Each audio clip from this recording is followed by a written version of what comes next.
Hello, everybody. Today, our group project is going to be about Twitch communities and more or less just online communities. We kind of felt like there are a lot of different types of communities, but I feel like one that gets a bad rap quite a lot of the time is online communities due to this gap in being able to read social cues and read social scenarios. It's a lot harder to make a genuine connection online and it be appropriate and it have the same weight. So we decided to go by the Twitch community. It's something that a lot of us are involved in and we have a lot of knowledge on. We'll be going over a bunch of different statistics on why people would join online communities, why people would want to be in online communities, or it would be easier for them to be in online communities over in-person communities, and different issues with parasocial relationships and how different social cues can get thrown by the wayside. Is there anything else you guys want me to say on that before we move on? Sounds great. Sounds good. Yeah.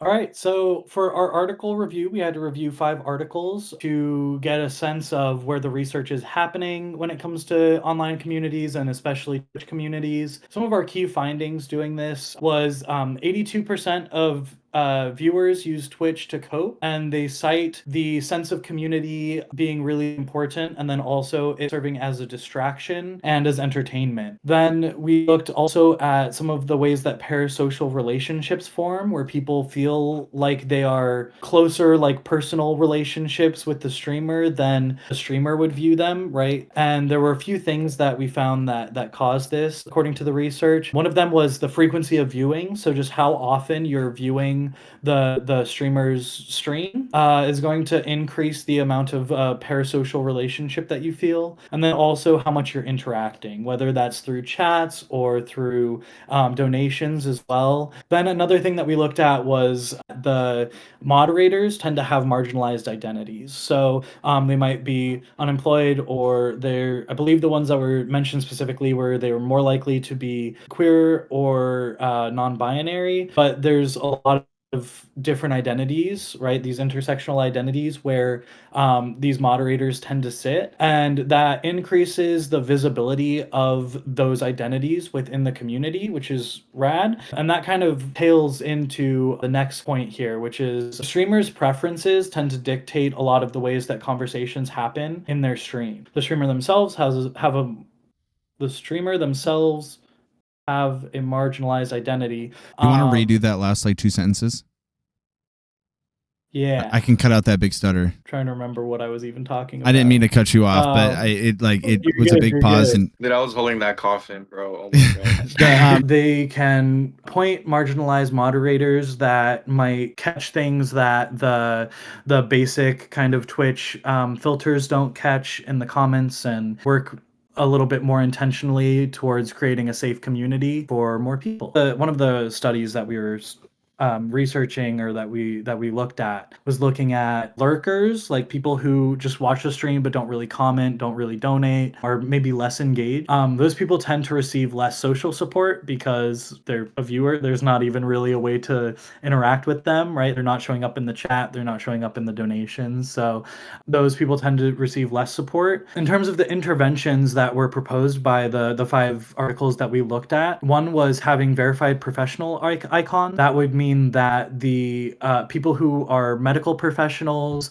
therapists, something like that, they would have an indicator next to their username. The question was resource macros, and what those would do is they would allow for a streamer to basically just hit a button that sends out some mental health resources. If someone in the chat is talking about a mental health struggle that they're having, being able to just have a quick like button that the streamer can click to send out those resources is a really great option. Another thing that was talked about was solidarity emotes. So emotes are really big in Twitch. They're kind of like emojis, and they allow for people to all kind of spam something, and usually it's tied to like something that's happening in the stream.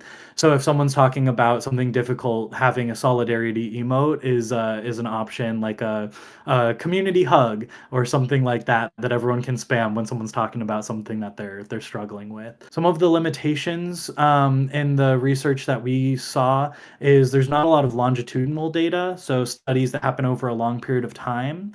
Most of the studies, I believe all the studies that we looked at, were self-report, which is great and also can have some problems. People's self-reporting doesn't always match the like more observational studies. There's also potentially some problems with the generalizability. So we're probably gonna have to speed it up a little here because we're at like I got you, bro. So I want to talk about how these articles help us understand the community aspect of this. Online communities work in different ways, such as Reddit or Discord, but we mainly wanted to focus on the Twitch platform. We also talked about the influence within the community from environmental factors as well. And I'm gonna move on to the cut. My first one would be policy, which was kind of a theme throughout all the articles, which mentioned that Twitch uses a platform and community to regulate behavior. So there's like no racism, homophobia allowed. They're super strict on that. And the streamer also has the ability to really implement that. So if you were to go in a chat and you wanted to type something, there would be some rules there. And in other cases, actually, you'd have to be a follower for at least like 10 minutes as well. The second one I want to talk about is the respect for diversity. That's a concept, again, that is brought up throughout, that the communities on Twitch strive to support diverse groups by promoting inclusivity. The way they do that, again, is by putting roles. And Twitch, as sorry. You're good. I won't put this in. Don't worry, bro. Okay. Done.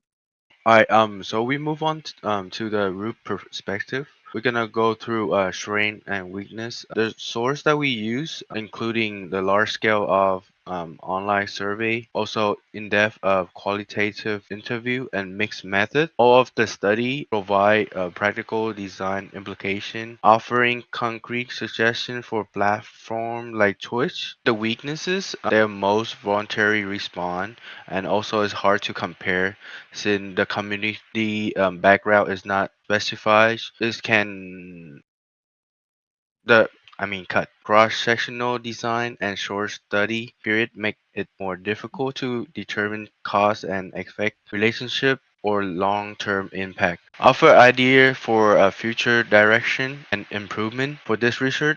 Long-term study to see how online engagement affects well-being over time. Observe online community directly to better understand how people interact online. Study how powers and role work in community. Two research questions that we have formed during the review is how does participation in Twitch community affects user mental well-being over time? And also how do role within Twitch community as streamer, moderator, and viewer influence community behavior and support?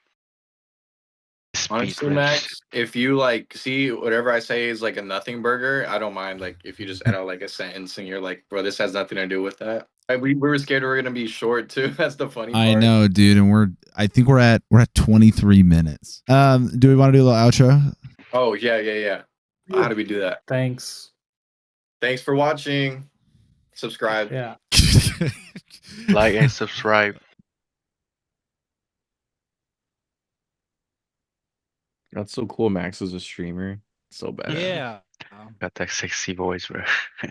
You got With the the good mic mic. on, bro. We gotta be friends, Discord friends with the streamer, guys. You guys should feel pretty good. A little subathon action. School subathon.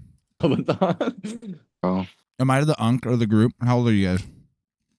I'm 25. Yeah, I'm 25 as well. On the baby. My birthday's October 30th, 2000. May 7th. Wait, what? I'm the unk. You're old, bro. You're old as You really want some brownie points?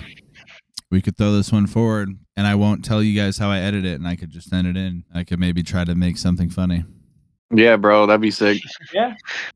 We trust you, bro. You trust me? I trust you, bro. For sure, bro. The way you just said you trust me, it's decreasing just a little No, bit. But yeah, just guys, a tiny it'll be bit. good. the It'll be hell good. out, It'll be good. guys. Chill It'll be out. good. Everything's gonna be fine. If there's anything that I know, is that if you mess up in any way, there is a 0% chance that I will make you look bad at all. Shout out, Max. There's no way. There's a 0% chance. And you'll probably see if this gets to go in front of the whole class.